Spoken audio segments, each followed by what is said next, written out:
Hello to everyone. देखिए आपके exam आने को है, तो ये जो डिफरेंशियल इक्वेशन दी हुई है हायर ऑर्डर की विथ कांस्टेंट कोफिशिएंट है, तो यहाँ तक तो ठीक है। बट आगे अगर कभी कंडीशन लगी रहती है तो उस समय देखिए आपको सॉल्यूशन कैसे करना है, इसको भी ध्यान रहे। ऐसा नहीं हो कि इस कंडीशन को देख के आगे आप पूरा ना करो और कंफ्यूज हो जाओ।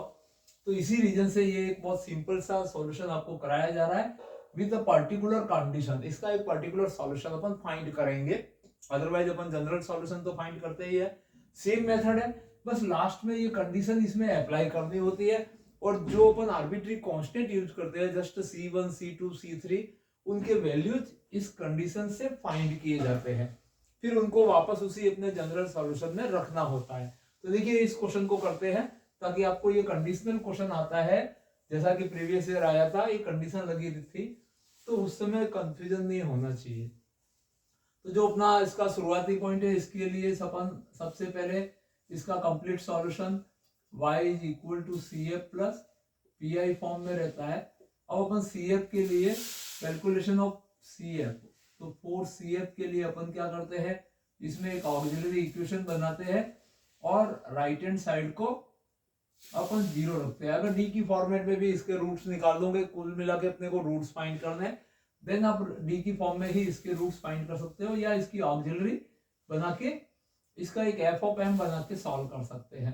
दैट मीन्स डी को रिप्लेस करना होता है ऑक्सिलरी के लिए एम में, तो डी को मैं एम लिखूंगा, तो यहाँ पे एम स्क्वायर माइनस का 7m plus 6 is equal to 0। Right hand side को 0 रख देना है। अब इसके रूट्स इसको फैक्टराइज करके, या डायरेक्ट आपकी डिजिटल कैलकुलेटर है उससे भी आप रूट्स ले सकते हैं, उसमें कोई इश्यू नहीं है। अदरवाइज आप इसको अपन इसके रूट्स फाइंड करते हैं, तो इसके लिए इसके फैक्टराइजेशन करेंगे, देन एम स्क्वायर, यहाँ पे 7 है, यहाँ पे 6 है, फैक्टराइजेशन नहीं आता है, तो 6 की देखो पेयरिंग करते हैं, तो 6 का जो पेयर बनता है, 6 एक तो 2 की टेबल में 3 टाइम्स आता है, एक 6 की टेबल में 1 टाइम आता है।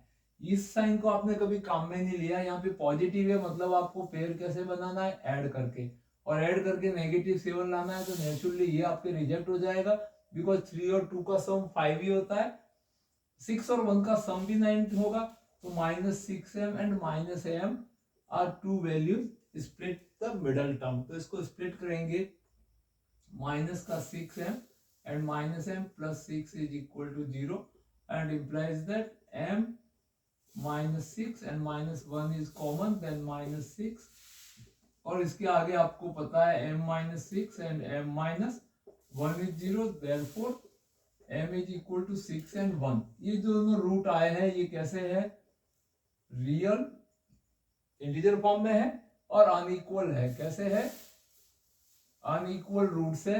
Then CF is given bye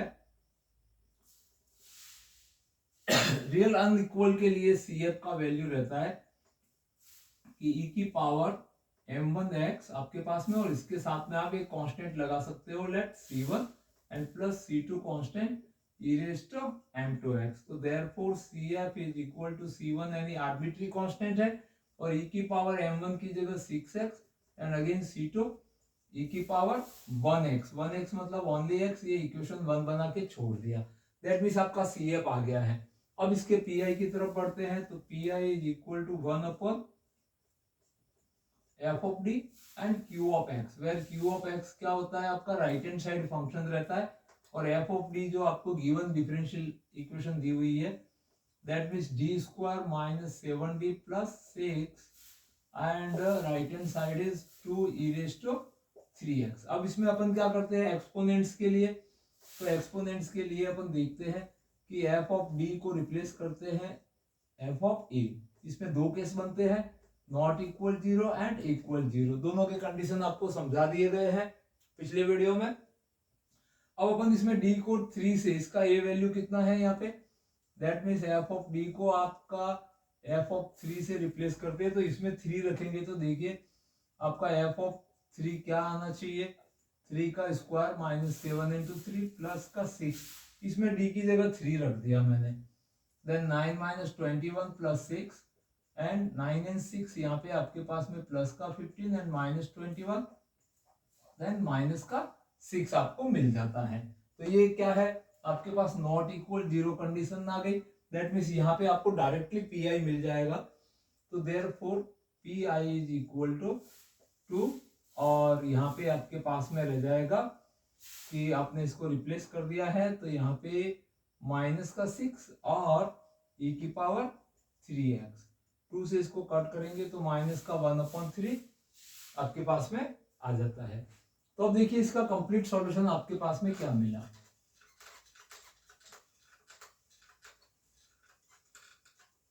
तो therefore the complete solution y is equal to CF plus PI, then CF is equal to, by this equation number 1, C1 e raised to 6x plus C2 e raised to 1x and plus का PI, तो PI की जगह -1/3 and e raised to 3x। ये आपको इसका general solution मिल गया GS। अब इस जनरल सॉल्यूशन में अपन क्या करेंगे, पहले ये कंडीशन लगाएंगे फिर इसको भी लगाएंगे, तो दो इक्वेशन मिलेगी जिससे आर्बिट्री C1 और C2 के वैल्यूज फाइंड किए जाएंगे। तो देखते हैं इस कंडीशन को कैसे अप्लाई करना है आपको।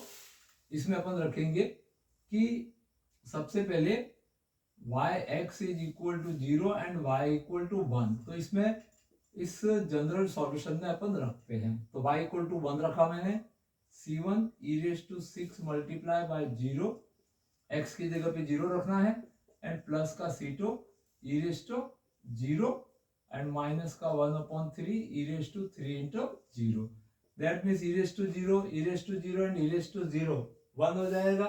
तो यहाँ पे 1 is equal to C1 plus C2 minus का 1/3 इधर लाएंगे, then C1 plus C2 is equal to 1/3 and 3 is LCM, then 3 plus 1।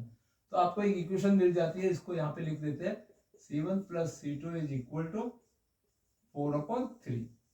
ये एक इक्वेशन मिल गया। अगर इसको थोड़ा सा व्यवस्थित लिखना है तो इसको क्रॉस मल्टीप्लाई करके भी लिख सकते हैं, 3C1 plus 3C2 is equal to 4। एक लीनियर इक्वेशन फॉर्म में अपन ने बना दी एक इक्वेशन। अब dy by dx equal to 0, इसको भी, इस कंडीशन को भी इसमें अप्लाई करना है, देन इसको डिफरेंशिएट करना होगा, फिर इसमें वापस यही कंडीशन रिपीट करेंगे। तो यहां से ये y है, तो इसको क्या करना है आपको, differentiating with respect to x variable, then dy by dx is equal to C1 is constant multiply e की पावर 6x का डेरिवेटिव e की पावर 6x, एंड वेरिएबल का कोफिशिएंट है वो 6 मल्टीप्लाई में आ जाएगा, एंड -1/3 एंड ये 3x का 3x और मल्टीपल में इसके साथ में 3 रह जाएगा, जिससे ये काट जाएगा। Then dy by dx is equal to 6C1 e raised to 6x plus C2 e raised to x, and minus का यहाँ पे आपके पास ओनली 3x, ये बचेगा। अब इसमें भी अपन रखते हैं dy by dx is equal to 0 and x equal to 0, then इस टर्म को अपन 0 करते हैं, 6C1 e की power 6 into 0 plus C2 e raised to 0, और इसके भी यहाँ पे x की जगह 0 रख दिया, then 0 is equal to 6C1 plus C2 minus का 1 को इधर ले लेंगे, तो यहां से 6C1 plus C2 is equal to 1, ये आपका इक्वेशन बी हो गया। इन दोनों ए और बी इक्वेशन को अपन एलिमिनेटिंग से सॉल्व कर देते हैं, क्लियर, जिससे C1 और C2 का वैल्यू पर्टिकुलर वैल्यू आ जाएगा। तो by a equation is 3C1 plus 3C2 is equal to 4, and another equation is 6C1 plus C2 is equal to 1। अब इन दोनों को आपको सॉल्व करना है, तो कोफिशिएंट इक्वल कर देते हैं। तो इस इक्वेशन को अपन क्या करते हैं, 3 से मल्टीप्लाई करा देते हैं, तो 3C2 हो जाएगा। तो 18C1 प्लस 3C2 इज 3, इसको मल्टीप्लाई करा दिया, इसके नीचे ठीक इसको लिख देते हैं, 3C1 plus 3C2 is equal to 4। यहाँ पे लाके लेस करेंगे, देन नेगेटिव, ये कट जाएगा, 18 minus 3 is 15C1 is C1 is equal to -1/15, और C1 का वैल्यू आप किसी भी इक्वेशन में रख सकते हैं। तो इसको अपन रख देते हैं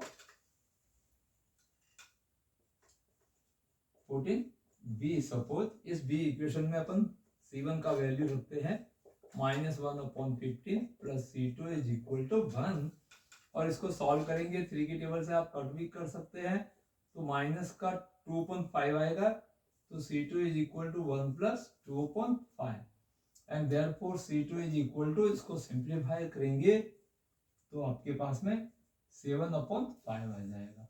तो ये C1 और C2 के वैल्यू आए हैं, इनको अपने जनरल सॉल्यूशन में रखना है और